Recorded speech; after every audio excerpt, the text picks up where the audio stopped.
It is noon, so we are going to go ahead and get started. I'm Elizabeth Yearwood, and I work for the Small Business Administration, and we are very excited to be putting this series together with Greater Omaha SCORE. We've got some fantastic presenters lined up over the course of the next couple of months here, including Zach Nelson, who is our today's guest speaker, and he's going to be talking about marketing and making memorable messages. Lots of ends there. But before we get started, I just wanted to tell you super briefly about the SBA. For those of you that don't know, we are the go-to federal resource to help you start, grow, expand, and recover your small business. And we work very closely with SCORE and our other resource partners, the Nebraska Business Development Center and our Women's Business Center in Lyons, Nebraska, to help everybody with technical assistance and workshops and just all kinds of free resources for folks. So that being said, I'm going to go ahead and turn it over to Zach. Do you want to say a few things, Zach, about yourself and then get started? Absolutely. Well, thank you, everyone. I'm going to go ahead and start my screen share here. I've done this enough in the COVID era. You'd think I'd be good at it by now. Hopefully everyone can see my screen. Can Elizabeth, can you see the slides? Yes, sorry, I was unmuting myself. Yep, perfect, yes, I can. Thank you. Okay, well, welcome everyone. As Elizabeth said, this is a Make Marketing Matter, Crafting Marketing Messages that Move Customers to Action workshop. My name is Zach Nelson, and I'm wondering why my slides aren't advancing. Hey, there we go. My name is Zach Nelson, and hopefully that's the end of our technical difficulties. I started my marketing career in 2011 as a freelance web designer. In 2014, I joined a corporate marketing office, and I spent a good chunk of that time managing the social media of 60 franchisees around the United States. I then moved over to being the brand manager for a nationwide patient advocacy and life care management company before launching my own marketing firm in 2018. A lot of people helped me get to where I am today, and I'm immensely grateful for all of those who helped me do that. I really believe in paying it forward. So having the opportunity to present at workshops like this, as well as volunteering as a SCORE counselor, is one of the ways that I'm able to pay it back. So as we move forward, I want to introduce to you Heartstrong Coffee Company. I'm a big believer that theory can sometimes be abstract and obscure what we're trying to talk about. So as we go throughout this presentation, the theory that we're talking about, I'll be using that in Heartstrong Coffee Company to show you really how to take what we're talking about on the theory level and put it into practice. Effective marketing follows a structure. So at the top of that structure, we have objectives. If you attended the holiday marketing workshop last week, perhaps one of your marketing objectives is to increase holiday sales. About a month and a half ago, I launched a print-on-demand business with 2 other friends. So our objectives for that business are to increase the average dollar amount per sale, as well as grow our email list. The strategy is how we go about accomplishing that objective. Facebook, or more broadly social media, email marketing, blogging, brochures, exhibits, are all examples of tools that we can use to efficiently implement the strategy that we're looking at. And then finally, whether you're using Facebook for their ads or posting or talking about your business in a Facebook group, those are all examples of tactics on how we use tools. For today's presentation, we're going to mainly be focused at that strategic level. I know there's a number of upcoming workshops that will take a deep dive into marketing tools and tactics. So if you haven't registered for one of the upcoming workshops, make sure you visit omaha.score.org, click on that Take a Workshop to see all the upcoming opportunities that are available. So if you've heard anything about marketing messaging, you know that it comes down to 3 things: delivering the right message at the right time to the right people. But before we dive in there, I want to take a step back and talk about one of the more common mistakes that I see when I work with small businesses, including our friends over at Heartstrong Coffee Company. When you're crafting a marketing message, there's what you want your customers to know. Whether you're a business owner or you're a salesperson, when you enter into a conversation with a potential customer, you have an agenda, things that you definitely think they should know about your business, your product, or your service. And this was really true for our friends at Heartstrong Coffee. They're super passionate about coffee, everything from the soil that produces the best coffee beans to roasting techniques to using the spent coffee grounds as a natural fertilizer. So whenever they entered into a conversation with a potential customer, they almost overwhelmed that customer with their passion for coffee. And that's not to say that's a bad thing. It's great to be passionate about your business, and it'll certainly draw people into you. But what we need to remember is that when we're out there and we've got our marketing hat on, there's another person who's involved in that conversation, and we need to think about what their interests are. When customers come to you, whether that's to your website or they're listening to a sales pitch or they're reading one of your brochures, there's information that they want to know about your business. Probably one of the best examples to think through this is to think about buying a car. For those of you who are old enough to remember 15 to 20 years ago about the car buying experience, you remember you went to the car lot.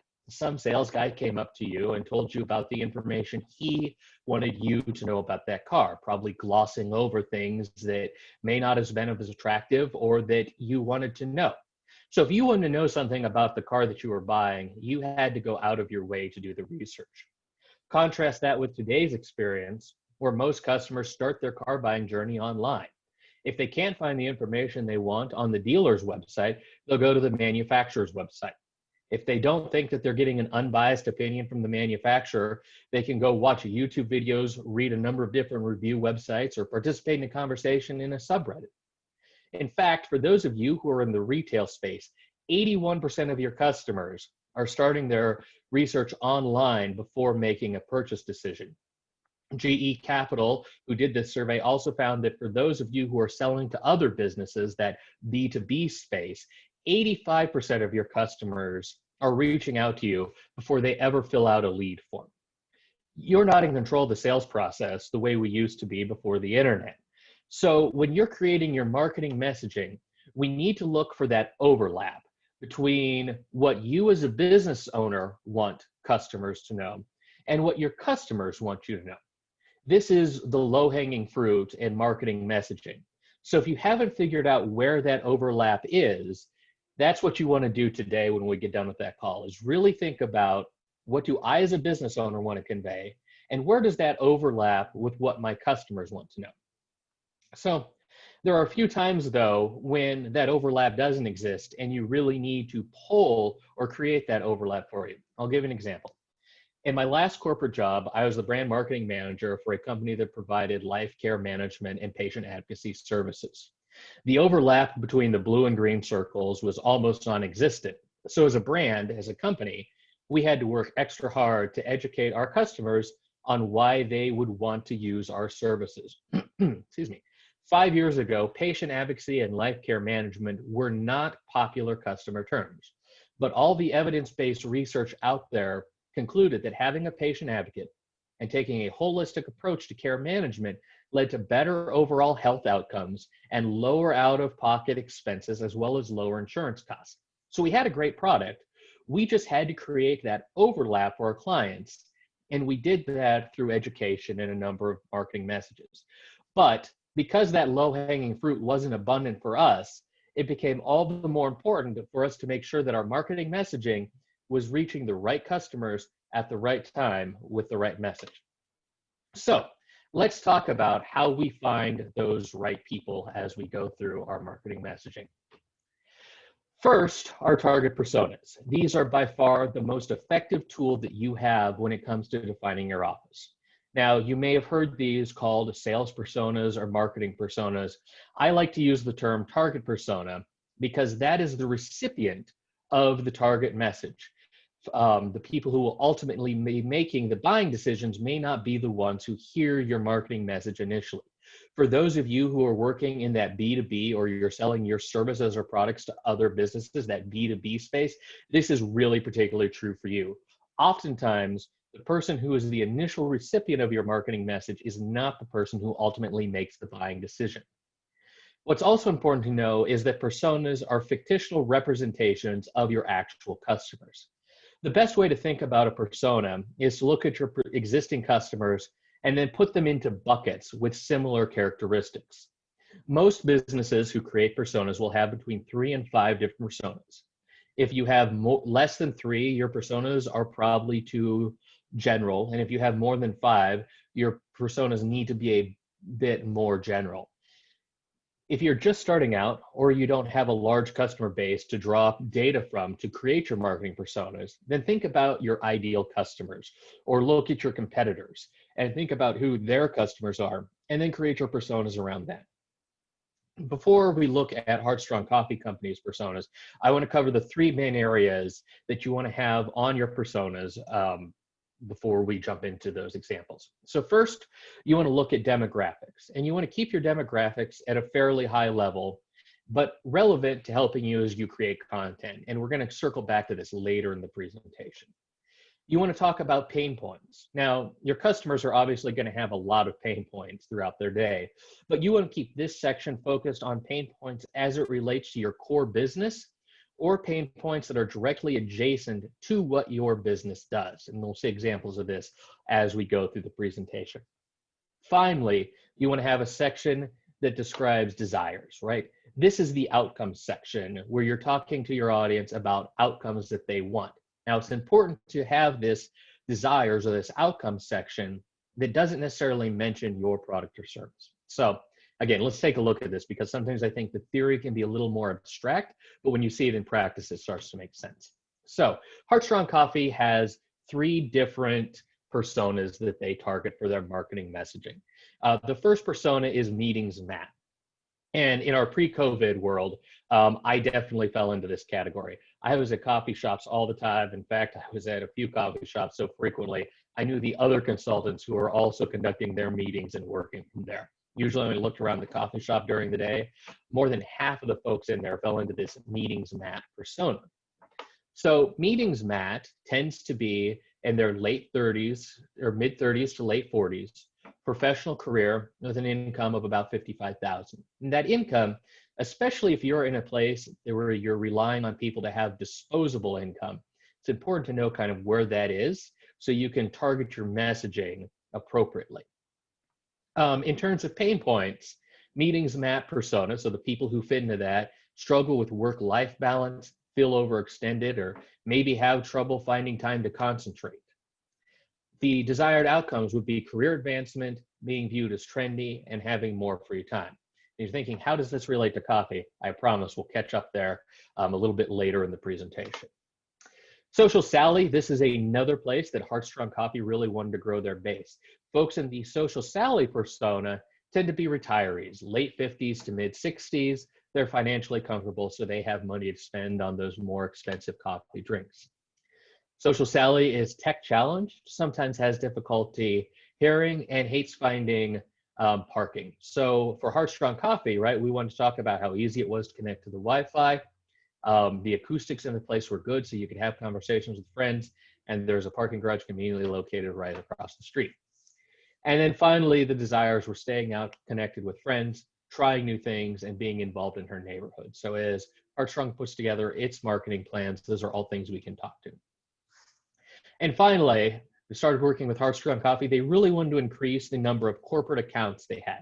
So we created a corporate Christie persona that personified the people that they were going to send a marketing message to for increasing their line of corporate business. So corporate Christie, again, the people that they were going to be sending a marketing message to were mid to late 20s, early career administrative professionals with an income of about $40,000 and a budget they could oversee of about $50,000. Corporate Christie, these folks are juggling a lot of projects and feel overextended. So they want to talk about how easy it is and how convenient their corporate service line makes it for servicing coffee to their employees. Corporate Christie is looking to increase responsibility, have happy coworkers, and be less busy. So when Heartstrong enters into a conversation with the corporate Christie persona, they want to talk about how this is an easy win, right? You can demonstrate that you improved the coffee program in your office, and that will lead to hopefully more increased responsibility and happy coworkers. A few things that are really important to note with these 3 personas is the Matt and Sally persona are business to customer, right? So they're selling directly to the customers, B2C. While the Christie persona is a business to business profile. It's certainly possible for businesses to be both a B2C and a B2B component. There's a lot of different nuances between B2B and B2C marketing, which is outside the scope of this presentation. We're not really going to drill down that low, but it's important to know which audience you're marketing to, especially if you decide you want to go out and do more research on marketing messaging. You'd hate to spend a lot of time reading a lot about B2B marketing when it turns out that you're in retail and you're selling directly to consumers. So with that, I'm going to take a pause real quick and ask if there are any questions that have come into the chat on personas and finding the right people. Currently, I don't see any questions, but if any of you want to ask a question, if you look at if you scroll your mouse down towards the bottom of the screen, if you're on a laptop or on a computer, and left of the green share screen button, there's a chat box. You just click on that and then type in your question and it will come up and I can ask Zach for you. And thank you, Kelly. That's probably one of those things I should have included before I got rolling. Just so anxious to jump into the content there. So yes, that's okay. Please, if you have questions as we go along, type those in the chat box. Kelly will be watching that and we'll kind of pause before we go into each section. So we found the right people. Let's talk about the really key stuff, right? Creating the right message.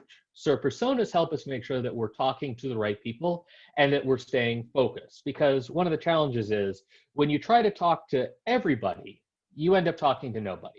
So we figured out the people we want to talk to. Now let's make sure that we're delivering a message that resonates with them and moves them to action. Brands that are successful at cutting through the noise and delivering a consistent marketing message always start off with an editorial mission statement. So there are three components to an editorial mission statement that'll help you stay disciplined and focused on your audience and creating content that has the outcome that your audience is looking for. First, it's your audience target. For this one, we're simply going to look back to those marketing personas that we created, and we're going to lump them all together into one. We're not going to write an editorial mission statement, though, for each persona. We're going to have one overall editorial mission statement.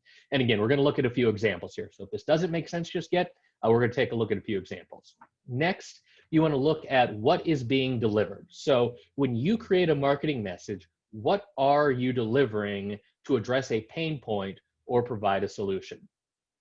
And finally, you're going to describe the outcome for your audience in your editorial mission statement. So let's take a look at an editorial mission statement, and this comes from Inc. So for those of you who aren't familiar with Inc., they are a magazine website.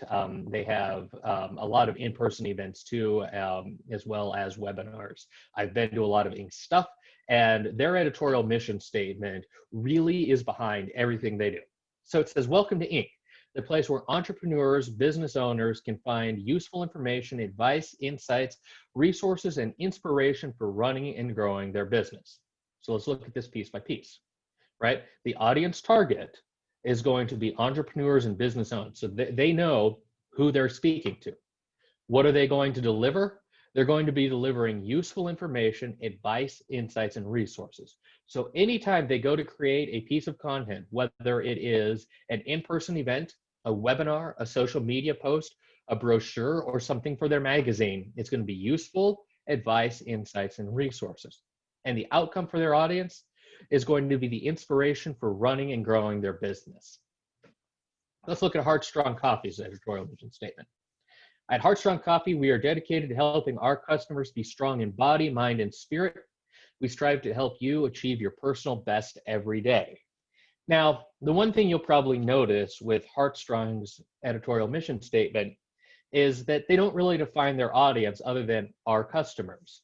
For those of you who are running businesses where almost anyone could be your customer, I think you have a harder time than a niche business that, like Inc., can really be focused in on exactly who it is.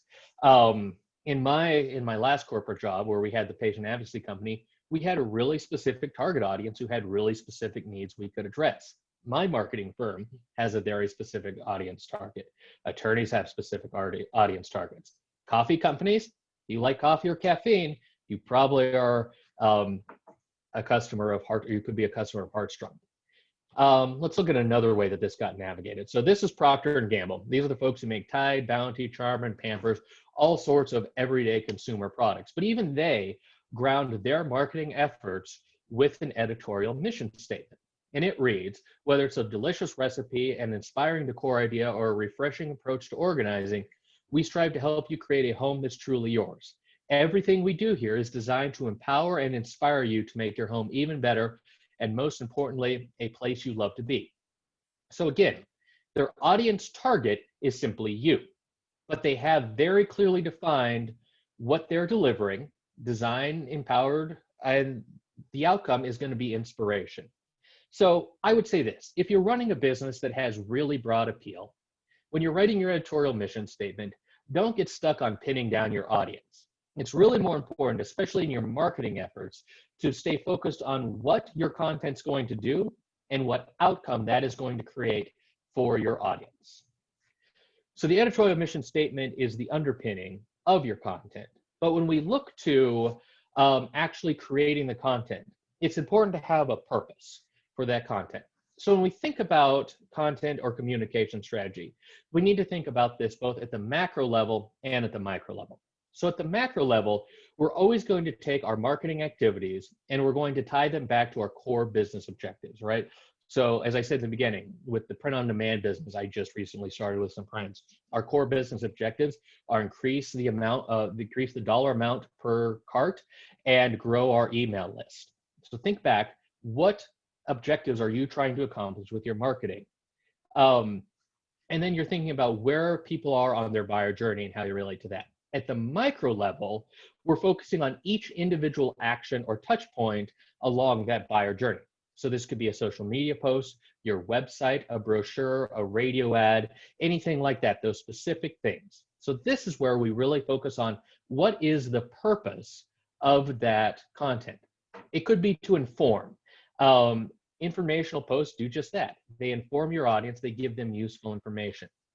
A next common is entertain. Post with the purpose of entertaining, lighten up your audience's day, and provide them with a temporary distraction from what they're doing. Now, it's important to note here that not everybody has the gift of comedy, and often attempts at comedy can come off as tone deaf or disingenuous. So when you're trying to be entertaining, don't feel that you need to become a stand-up comedian. There are plenty of other ways to entertain folks without necessarily going into a stand-up comedy routine.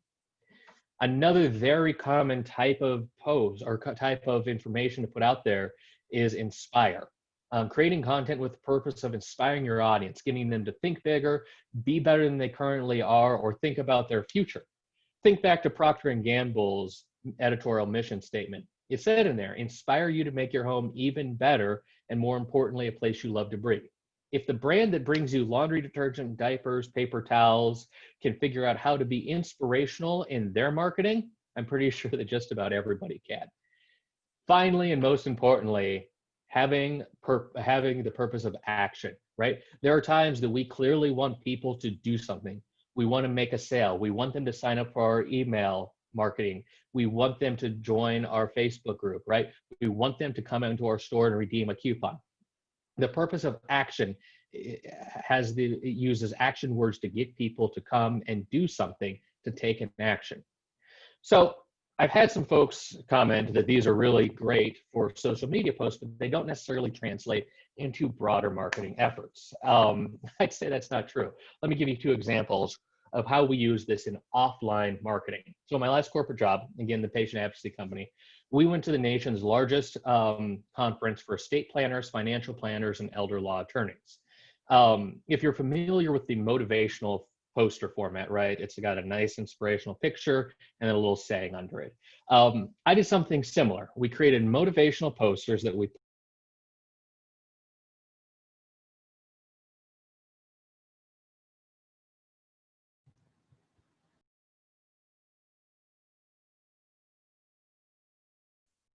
Uh-oh, I think Zach disappeared.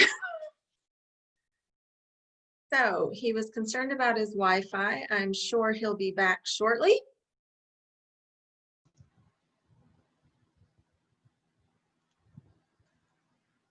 Kelly, this is Elizabeth. I'm sure you can just take over, right? Sure. It looks like he's popping back in. I have no idea when that There cut he out is. on me. So how long was I talking to myself there? You were gone a minute or two. Well, it would have been nice if my computer would have told me that. What was the last thing we heard? Oh my gosh, I was listening, I I think you were promise. talking about some of your efforts to do some inspirational marketing. Thank Oh, you, Dana. fantastic. case So I study. was wonderful. So I was not talking to myself for that long. I thought, man, if I've been going for like 5 minutes and not noticed, usually I get a pop-up. No. Okay, well, I even turned off my video with the hopes of preserving bandwidth there. So, so let's jump back in there. Sorry about the technical difficulties. So one of the things I did with the motivational poster at our elder care conference was that was a good way to open the conversation, right? If you think about, if you've been to one of those conferences and you go through the exhibit hall, no one really wants to talk to the exhibitors because they know they're going to get a sales pitch. Using a motivational poster to inspire folks was a good way to get people to walk over to our booth and strike up a conversation to talk about what it was they did, and then allowed me the opportunity to give them one of our informative brochures. On the flip side of that, I was volunteering for a nonprofit, and we were going to have a booth at a local fair. Our tone needed to be a little bit different, so I created a demotivational poster, which, if you're familiar with those, tend to be a little more tongue-in-cheek. And this had the purpose of entertaining folks. Again, it got people to come over to our booth.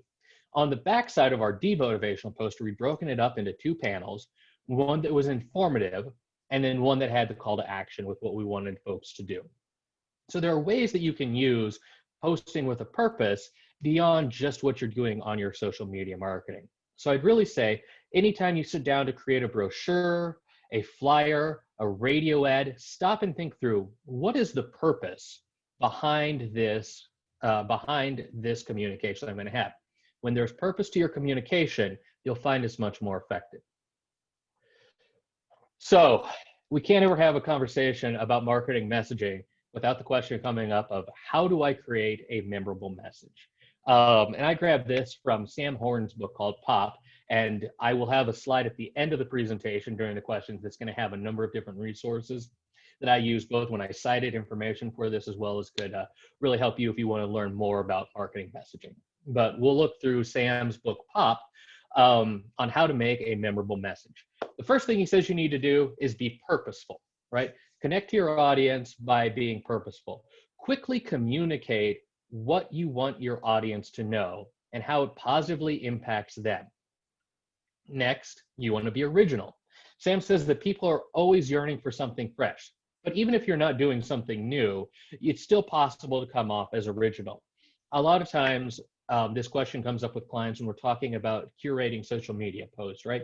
That's not content that you create, it's content that someone else created and then you share. But a way to be original about that is when you share that content, put your own spin on it. Same if you're writing a blog post, right? It may not be an original idea, but your perspective as a small business owner, as an expert in your industry, all of those things give you an original take. So think about, before you share something or write a blog post, how is your perspective unique? Because that'll likely be original to your audience. And then finally, Sam says, you want to be pithy.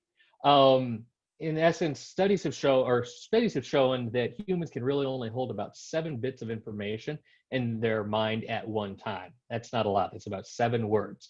So the most memorable marketing messages are those that are short, right? Think about Nike's Just Do It campaign, or Under Armour, Defend This House, right? Short taglines that really got it. So when you're going for marketing messaging, especially if you're doing brochure layouts or websites, remember, people are skimming. So your headlines want to be short and pithy, so people remember them. That way, as they're scanning, if they decide they want more information, they can stop and read what you've got under that headline. But it's important to be short with most of your marketing messaging, especially for the folks who are just scanning it. Then finally, it's important to talk about brand voice here. Developing brand recognition with customers requires consistency and repetition. The most enduring companies have a strong personality and a clear sense of purpose that they communicate consistently. their message is delivered consistently across all their different channels. And this helps establish their brand voice. The voice that you use when you speak as your business can have a huge impact on how much customers trust you and how much they care about your business. There are two considerations to make when it comes to brand voice. First is the voice you have, and second is the tone. So think about it this way. I've had the same obnoxious voice my entire life, but when I'm in a different context, the tone that I talk to folks changes. So when I'm giving a presentation like this, my tone is confident, hopefully. When I am reviewing analytics with a client about how their campaign's performing or how their website's performing, I'll tend to be more serious in my tone. When I'm out with friends, I'll be more lighthearted and have a friendlier tone. So my tone's changing, but the voice, what you're hearing right now, is the way it's been for as long as I've been around. So your company's voice is your personality. It's going to be consistent. It's going to be unchanging. The tone, the emotional inflection that is implied through your words, whether written or spoken, changes based on the context. So before we jump into this, let's go ahead and look at an example. This example comes from MailChimp. MailChimp is a well-established company that's been providing email marketing services for as long as email marketing has been around. They've got a great marketing program that focuses on education and building trust with their target audience. One of the things I really like about MailChimp and what makes them such a great example is that they have put their entire content style guide online for anyone to read. So I went ahead and just grabbed this section from their voice part of their style guide, but you can go over, just Google MailChimp style guide, and you can see exactly how a major brand has set up their style guide. It's great that they've been willing to do this. So their voice section basically lays the foundation for how they are going to enter conversations with potential customers and existing customers, right? They say, we've walked in our customer's shoes. You're going to speak with experience and compassion as a business partner. They're going to treat their customers seriously. They're going to educate without being patronizing or confusing them. They're going to use offbeat humor and a conversational voice. So they lay that foundation, and then they give 4 specific ways that they are going to enter into those conversations. What you don't find in MailChimp's voice guide is a list of keywords and phrases. And there have been a few times when I've gone to work with small business clients, and they've had this list of approved voice phrases. I can't imagine how much time folks have put into that, but I'll also tell you that no one probably goes back and checks that before they sit down to write a brochure or a blog post or a social media post. In fact, creating processes like that can slow down your ability to respond. So my advice, when you're writing your brand voice, don't waste your time coming up with a bunch of lists of what it is. Do what MailChimp did. Talk about how you're going to enter into a conversation with customers and potential customers, and then give a few examples of what that means. So let's talk about how you come up with that brand voice. First, doing a content audit, right? Go back and look at blog posts you've done, sales emails that you've sent to potential customers are also a really good place to look for voice.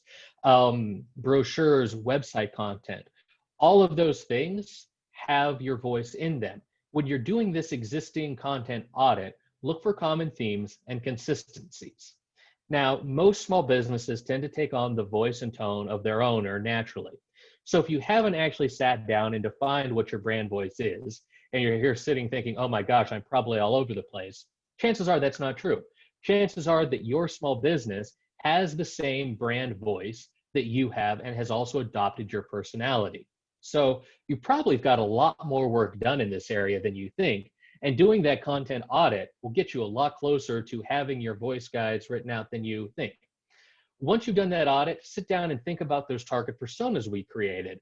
And think about, does the expectation or what the information that your target personas want, so thinking back to those overlapping circles, right?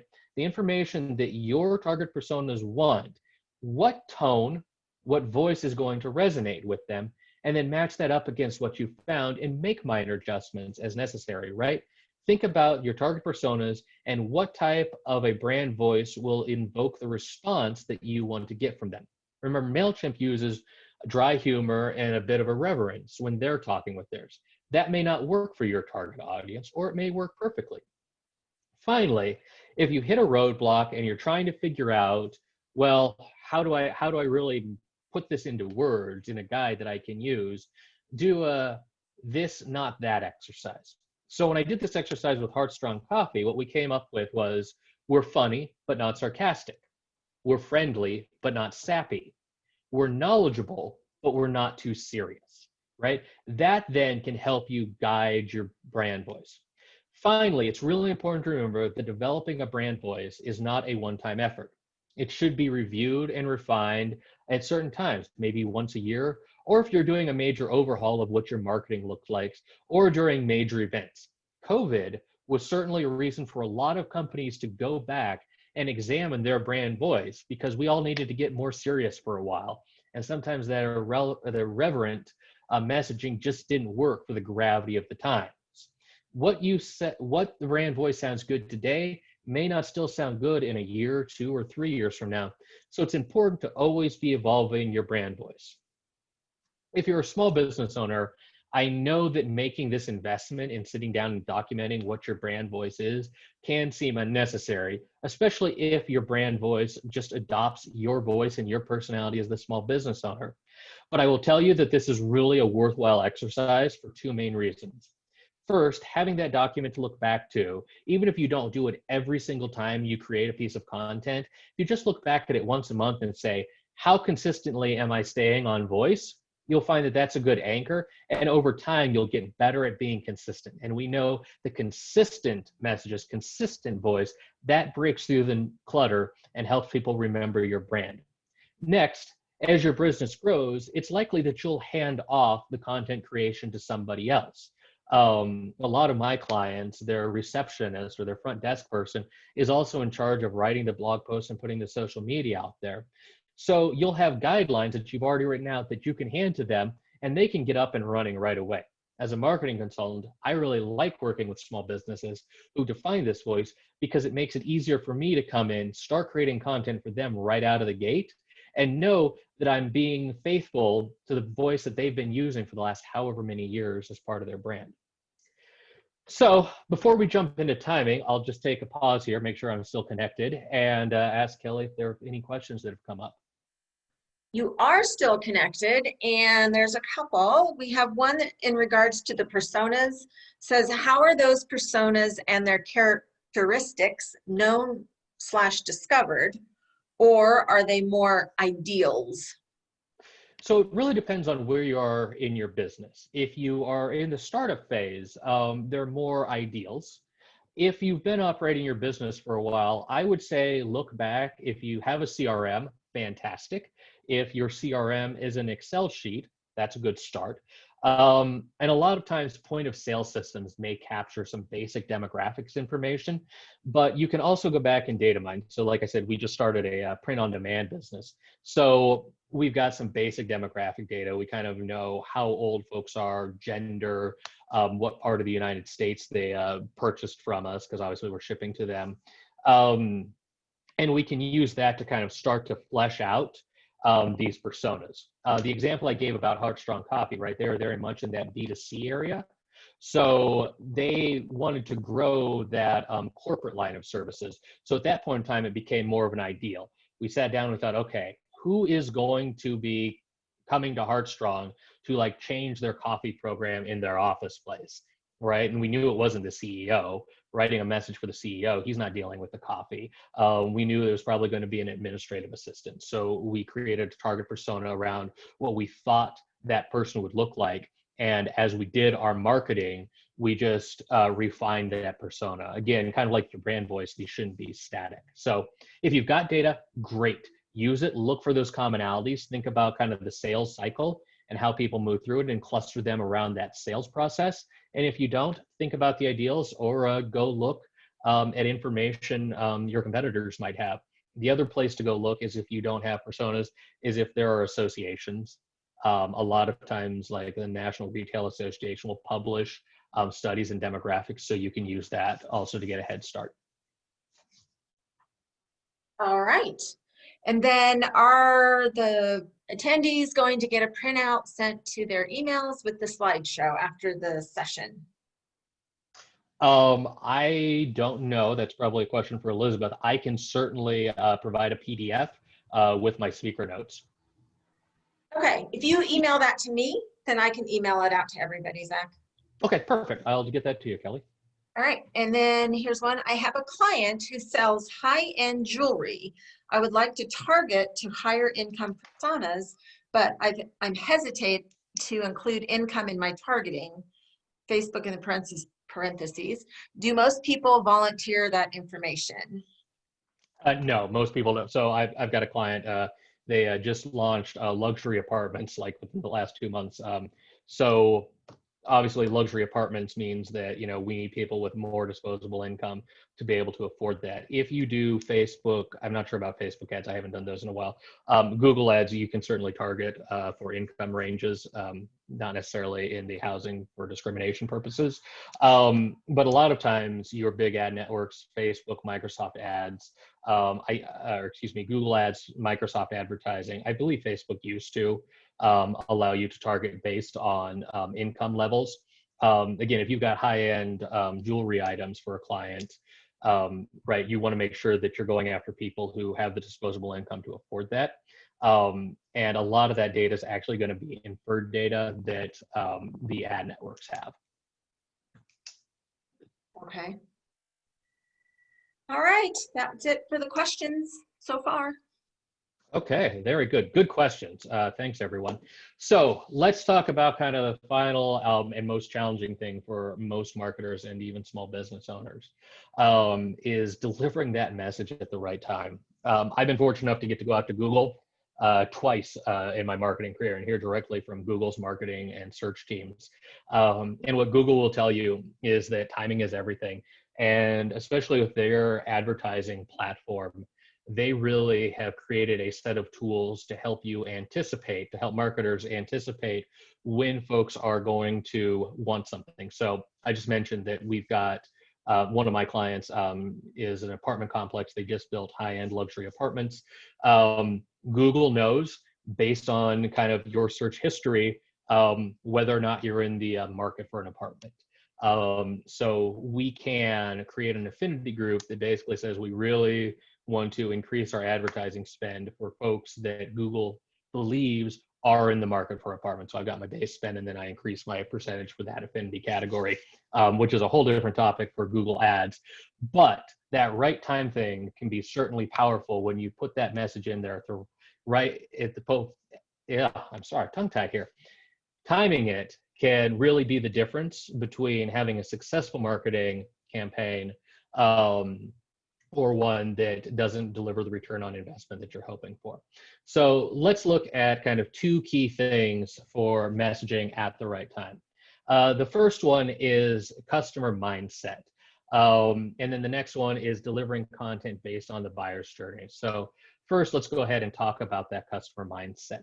Year after year, analytics have shown, and this is particularly relevant to social media because I know a bunch of brands, a bunch of small businesses really invest heavy in Facebook. And a lot of times they're frustrated because they don't see the return on investment, whether that's money spent on ads or just return on their time. They don't see that return on investment from Facebook, and that comes from not meeting folks in their mindset. Year after year, analytics have shown, and studies have shown that when people go on Facebook during the workday, they're looking to take a mental break. That's why kittens and memes tend to do really well on Facebook, especially during the day hours. When people go on LinkedIn, by contrast, they're looking to get informed about what's happening in their industry, with their professional connections and their community. So those are really two different mindsets. And one of the things that you as a small business owner needs to ask is, the marketing message that I'm delivering, does this fit the mindset? Because if it doesn't fit the mindset, they'll continue scrolling through their Facebook feed or their TikTok feed or their Instagram feed or their LinkedIn feed. So let's take a look at Microsoft, because I think they did a really good job showing this. So Microsoft creates products that are not entertaining by any stretch of the imagination. And for Microsoft to go on Facebook and talk people into going after their productivity products when they're in a mood to take a break isn't going to resonate. So Microsoft got creative, and they came up with the 5 to 9 campaign that asked people how they own their free time. Through this campaign, they morphed standard HR acronyms such as paid time off, PTO, into photograph taking opportunity. Instead of talking about productivity benefits, they asked people how they owned their time off and what they would do. This led to engagement. I'm not sure if you can see it on your screen, but they had 788 people like this. They got 49 shares, and I think this was shortly after they got going. So that is one way to morph what you're doing to meet people in their mindset. If you think back to the example of the motivational posters I talked about at that elder care conference, I sat down and I looked at the conference agenda to get a sense of what people's mindset would be as they came out of sessions and into the exhibit hall.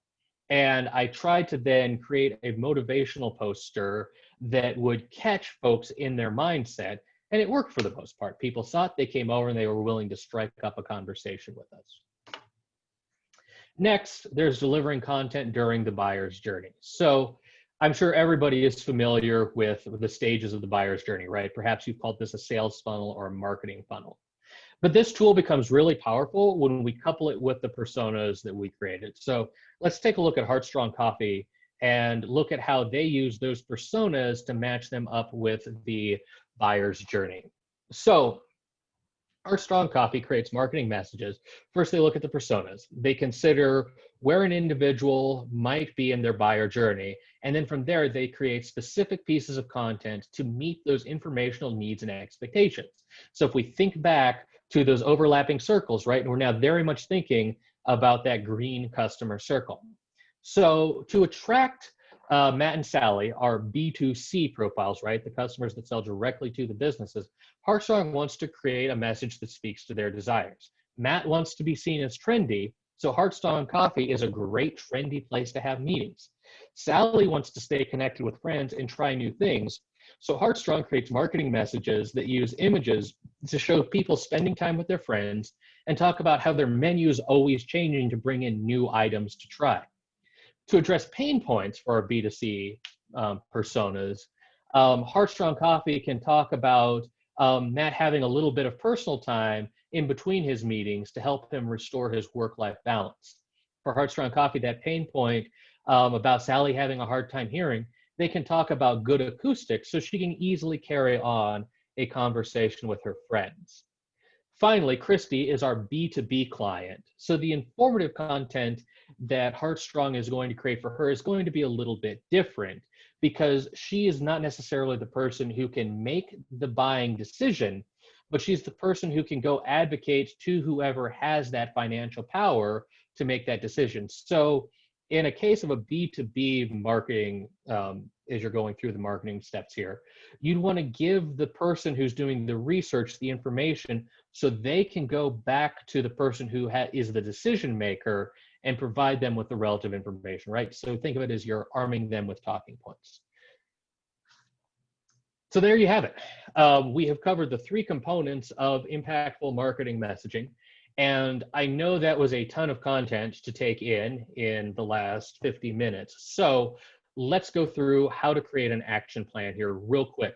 So you can exit this presentation with a clear idea of what to do to create marketing messages that help move your audience to action.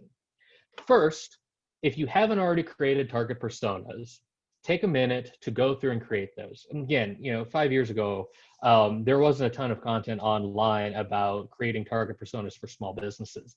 They're all these super in-depth target personas that involve focus groups and research and so on. Since then, if you create a target persona, a lot of information for small businesses really become more relevant. You don't need to get super granular.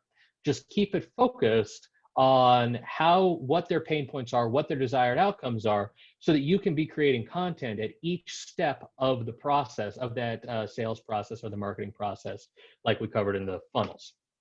Finally, look for that information overlap.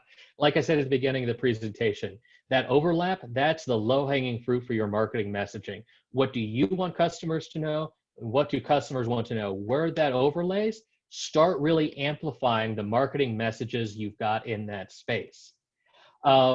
Finally, it's important to be aware of your message timing, like we just talked about.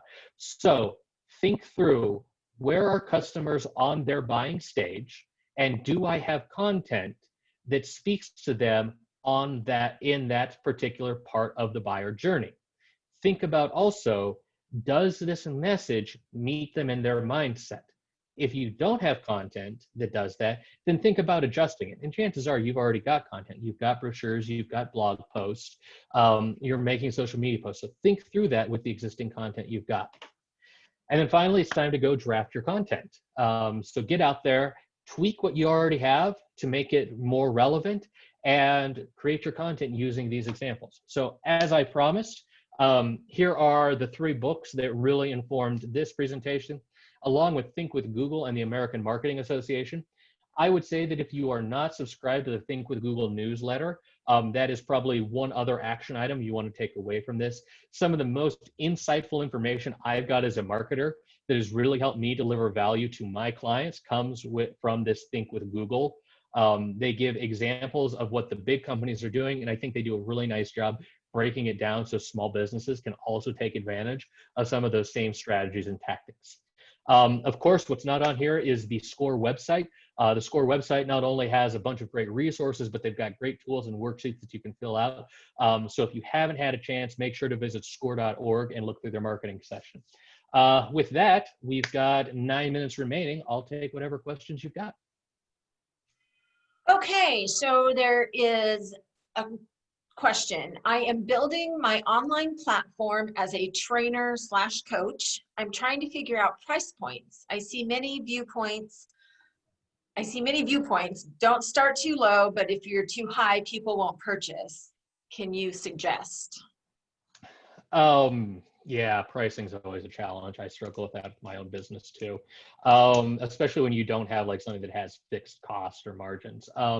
I would say first, look around. Are there similar people within our area? The markets that I tend to look at when I'm trying to price out something are Des Moines, Kansas City. I used to look at Denver, but prices have got kind of inflated out there. So I tend to just look at Des Moines, Kansas City, Omaha, and Lincoln, and see if there are folks who are have similar products or services to mine, and then price that way.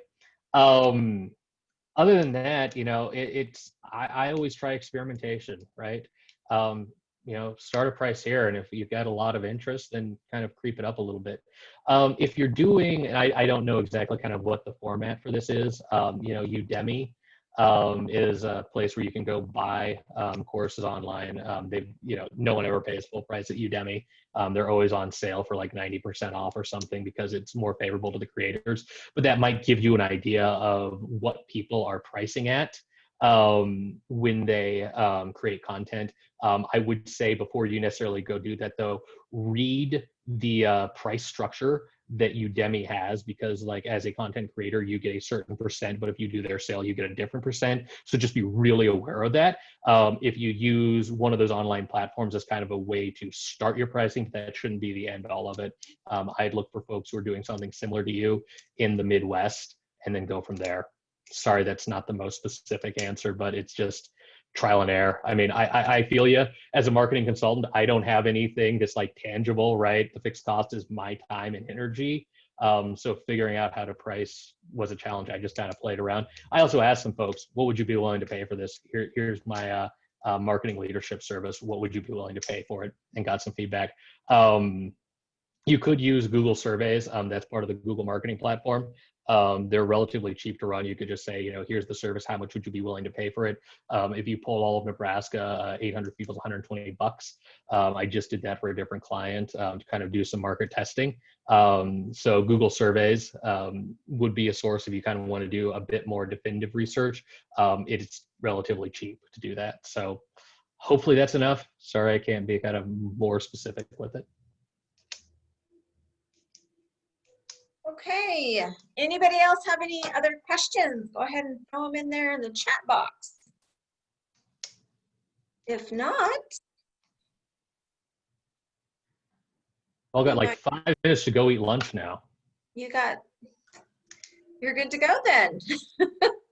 Well, thank you so much, everybody, for taking time from your noon hour to join us for this presentation. Thanks to SCORE and the SBA for hosting. One more quick question, Zachary, sorry.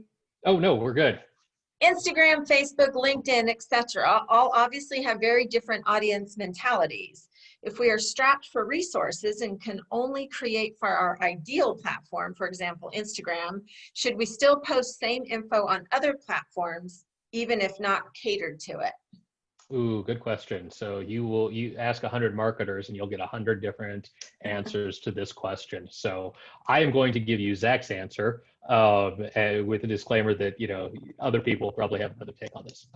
So what I have done with my clients who are strapped for finding is, you're right, we focus on the platform that makes the most sense for them, right? Where the audience is most likely to engage with them. And then we go and we claim those other social media properties. And we just have on there, you know, thanks for visiting us on Facebook. We're consistently posting content on our Instagram channel. Come visit us there. Right. That way someone else can't swoop in and get it out from under us. And down the road, we may decide, or the demographics at Facebook may change. Like that certainly happened. It used to be that Facebook was just for young folks. And then, you know, everybody migrated and that became an important platform. So those demographics may change. So it's good to have that claimed. But my idea is that if you have something and you post on it infrequently, that looks worse than not being there at all. Right? Because, well, if I go to Facebook and you're not really posting on Facebook and I see something that's like 3-4 months old, like all of my social media for my business, then it makes you question, is the business still open? Are they still around? So my advice there is go to those other platforms. That way people are looking for you on those platforms. You can be found, but just direct them to where you are active. So, you know, we are not on Facebook. Find us at Instagram. That's where we're the most active, and give folks the link to that. That's my recommendation. Okay, so somebody asked how to contact you and your information and how to get the recording, which just make sure on your PDF of your slides that your contact information's on there, Zach, before you send it to me. Okay. And then to everybody else, I will send the PDF packet out to all of you as soon as Zach sends it to me. And then the recording link will be sent out as soon as it's uploaded to where it's going to live. And I can share that link with you. So that's the deal with that. Okay, I think we are done this time for real. Okay, thank you, everybody. Have a great day. Thanks, have a great Come on, day. Zach.